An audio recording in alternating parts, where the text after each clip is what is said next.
Do you want access to all of Which's expert product reviews for half the standard price? Well, act fast.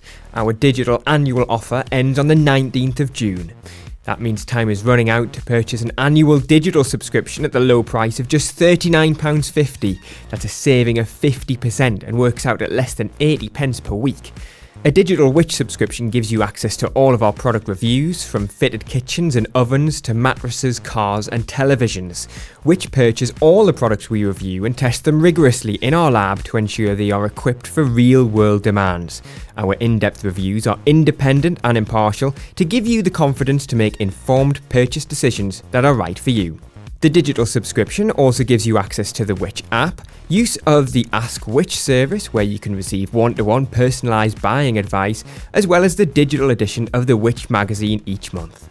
What's more, sign up now and you will receive the 2024 Which Car Guide. So whatever you have planned for 2024, whether it's a new car or some long-awaited home improvements, save now with a half-price digital annual subscription and make better buying decisions all year round. Offer ends 19th of June.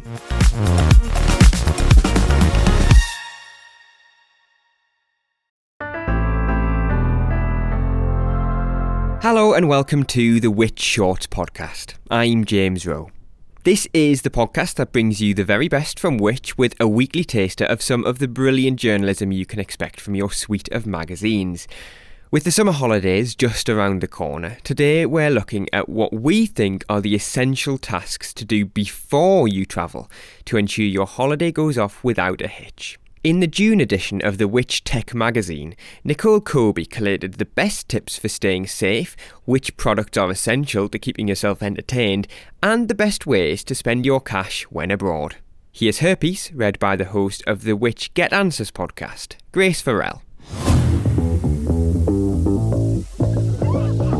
Don't forget your sunscreen, swimsuit, sunglasses, and to set up your smartphone if you're heading abroad for some summer sun. A bit of planning before you leave can prevent trouble at your destination, where you'd much rather be enjoying your holiday than fiddling around with settings or struggling to connect to the local Wi-Fi. We rely on our smartphones to navigate our daily lives, and the same is true when we're on holiday. Free apps mean our phone can help us find local sites to visit and the right bus to get you there, while also supplying translations, providing entertainment and booking tickets. But that's only if you can get data affordably, so figure out roaming charges or opt for an eSIM before your trip. And your phone can only help you if it remains in your pocket, where you'd expect it to be, rather than in the hands of a thief. Make sure no one can get beyond the lock screen if any of your devices are lost or stolen. Secure them with a PIN, password, or biometrics. That could be face or fingerprint ID. And in case the worst happens, be sure to know your iCloud or Google account login and head to icloud.com/find or android.com/find to lock it and display your contact details. The Find My app on iOS is also helpful for spotting where you left a device. Update the operating system of your devices so everything continues working smoothly and has all the latest security patches. And be sure to pick up a cheap plastic phone pouch for the pool or beach. They avoid water damage, keep sand out of ports, and they float too for easy retrieval. Before you set off, take photos of the most important pages of your passport, the picture page plus any relevant visas, and other important documents like your flight and hotel bookings, payment cards and insurance details, contact information for fellow travellers, and prescriptions. Save these directly on your phone in case you ever lack internet access. For added-on device security, you can store the images using a third-party app such as Folder Lock, or move them to the hidden folder in the iOS Photos app or the locked folder in Google Photos. In the iOS Photos app, long press on the picture and select Hide. To find it again, open Albums and scroll to Utilities for the hidden album, which is protected by your PIN, Face ID or Touch ID. In Google Photos, tap Library, Utilities, then Locked Folder to get started. There's more to safety than your phone, of course. Sign up for the UK government's alerts via the Foreign Travel Advice section of gov.uk for updates on security, health concerns and other warnings. The GeoShore app offers safety scores of neighbourhoods, while What 3 Words can pinpoint your exact location, handy if you're lost or if you simply want to direct your fellow travellers to a nice remote bar you found.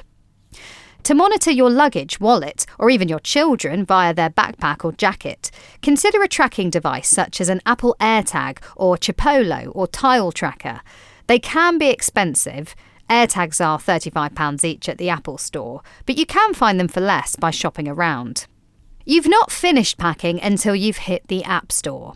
Start with the practical. Install the apps for your airline, tour operator, accommodation and so on to ensure you get timely notifications about delays, can use in-flight entertainment and have your tickets to hand. With Google Translate, you can translate pictures of menus or signs, while the conversation mode translates speech using the microphone. For offline access in your profile, be sure to download the languages you think you'll need. Add your destination to your weather app. Consider installing a currency converter with offline access such as XE and track and split who paid for what with Splitwise. If allergies are a concern, download an allergy travel card tool such as Equal Eats or a pollen tracker such as My Pollen Forecast. Google Maps has a handy offline mode, letting you navigate via GPS even when you don't have a mobile connection.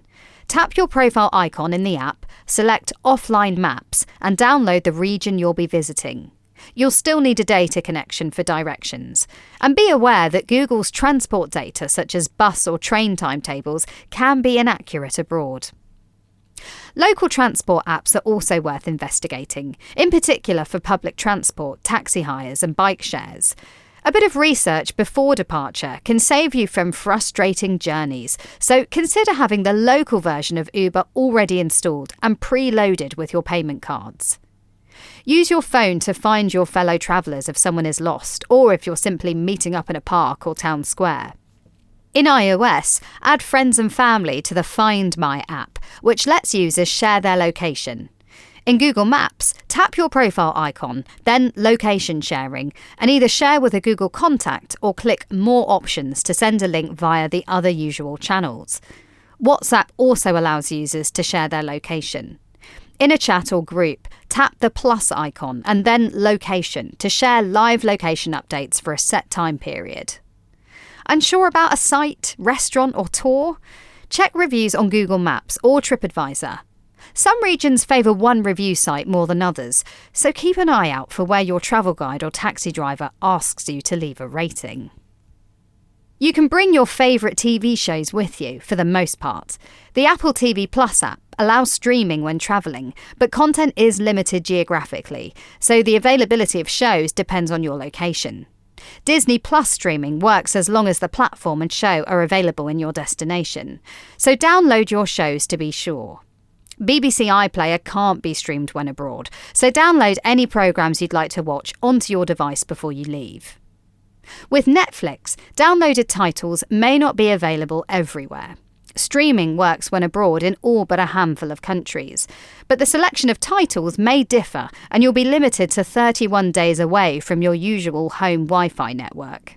Alternatively, you can use a VPN to stream UK content, but it can be complicated. If Netflix notices you're using a VPN, it will only display shows and movies with global rights, limiting what you can watch. You'll also need a VPN that supports streaming and is safe to use, as well as being reasonably priced. Which recommends VPNs such as ExpressVPN and NordVPN, but each costs more than £50 for an annual subscription. It may prove easier and cheaper to catch up on your favourite shows when you return. You can watch your own shows on a hotel or apartment TV using a streaming device such as an Amazon Fire TV Stick, Google Chromecast or Roku Express. They range from about £30 to £50. If it's music you're after, then you can download songs and podcasts to your phone for playing offline on Spotify, handy for long flights. In the Spotify app, click on a playlist and tap the icon of an arrow in a circle to start downloading the songs. You can save individual tracks by adding them to your liked songs collection and ensuring that it's set to download. As well as your favourite albums, you could include nursery rhymes for children, audiobooks, and travel guides such as the Where to Go series from travel writers at DK Eyewitness. Audible is also a good source of books, travel or otherwise.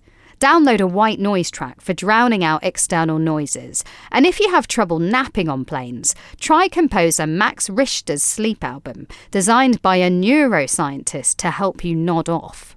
It's worth bringing headphones, even if you don't tend to listen to music that way, as they're handy for drowning out fellow passengers. You'll need to spend a bit more if you want noise cancelling or wireless. And a spare cheap pair can save the day if a distraught child or adult forgets or misplaces their own. Install your bank's app for easy ways to manage your account on the go.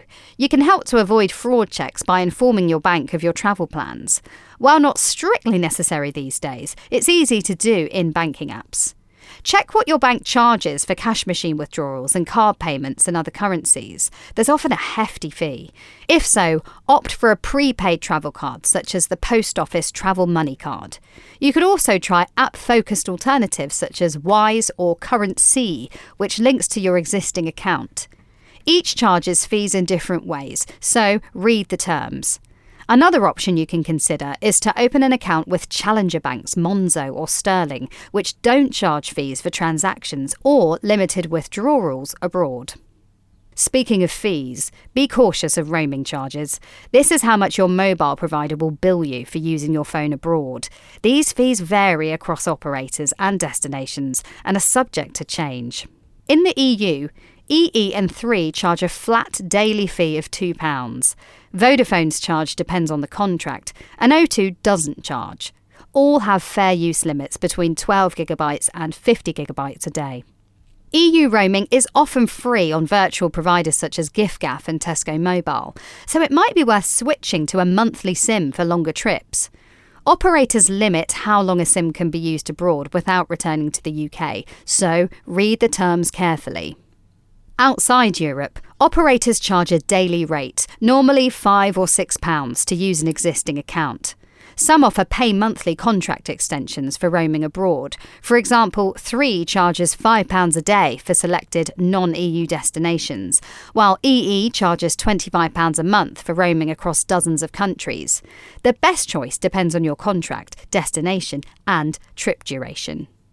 UK phones are unlocked by default, so you can swap to a virtual provider, a 3 pay-as-you-go SIM with free roaming in 70 locations, or a local pay-as-you-go SIM when you arrive.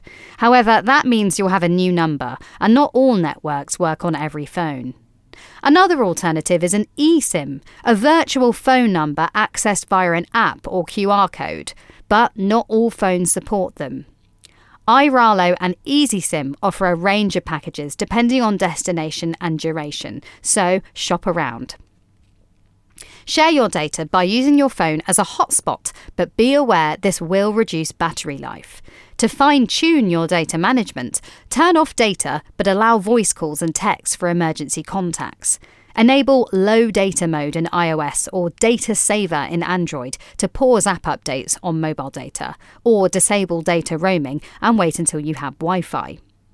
If you're in a Wi-Fi range, you can use WhatsApp to make free voice and video calls. Long before departing, visit the Foreign Travel Advice section on gov.uk to see if you need a visa or to pay a fee before arrival, such as the electronic system for travel authorization in the US. Be aware that searching for visa information online may bring up sponsored ads at the top of results, so scroll to find official sources. Check in online and print your boarding pass at home, or in some cases, save it to your phone, to help avoid queuing at an airport. You may still need to queue to speak to airline staff or visit a kiosk to scan passports, but in many cases, you'll be able to drop your luggage and go. Google's apps, including Docs and Gmail, have offline modes, letting you write emails to be sent later. While it's worth keeping your precious memories backed up, double-check that your photo app of choice is Wi-Fi only to save your mobile data. Want to ditch air travel for the train or ferry?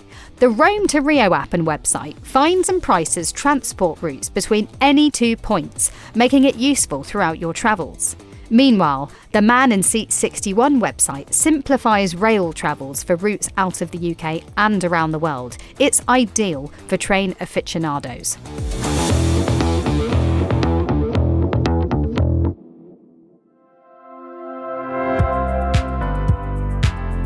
Grace Farrell was reading that piece by Nicole Kobe, originally published in Which Tech Magazine's June edition.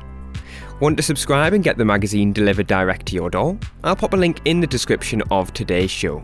If you're a fan of the Which Short podcast, then you might be interested in Money Short, a brand new series launching next week. Starting on Monday the 17th of June, we'll be launching a fortnightly series over on the Which Money podcast feed, where we'll be handpicking some of the best pieces from the Which Money magazine and bringing them to life on the podcast feed. So that's your usual weekly episode of the Which Money podcast with a bonus fortnightly release of Money Shorts, fortnightly episodes of the Which Get Answers podcast where we answer your burning consumer questions, and your weekly episodes of Which Shorts right here, all for free. As well as that, you can find more articles you'll find useful every day on everything from money and technology to home and garden advice by signing up to one of our many free email newsletters at which.co.uk/newsletters. We'll be back next week for another episode of Which Shorts. Thanks for listening. Which Short was produced and edited by me, James Rowe, while the exec producer was Grace Farrell.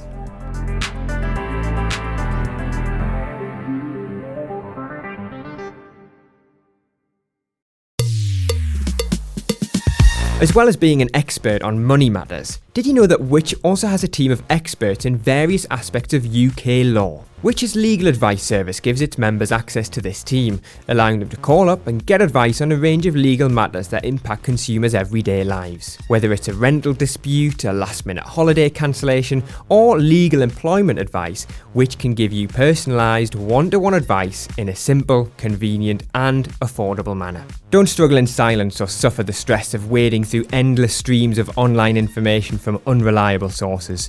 Join Which Legal and speak to one of our experts to get the advice and guidance you need tailored to you. What's more, the Which Legal offer is now live, meaning you can join and get legal support from Which for a whole year for just £69.30, a saving of 30%. Go to legalservice.which.co.uk to find out more, or click the link in the podcast show notes. This offer ends on the 16th of June, so don't miss out.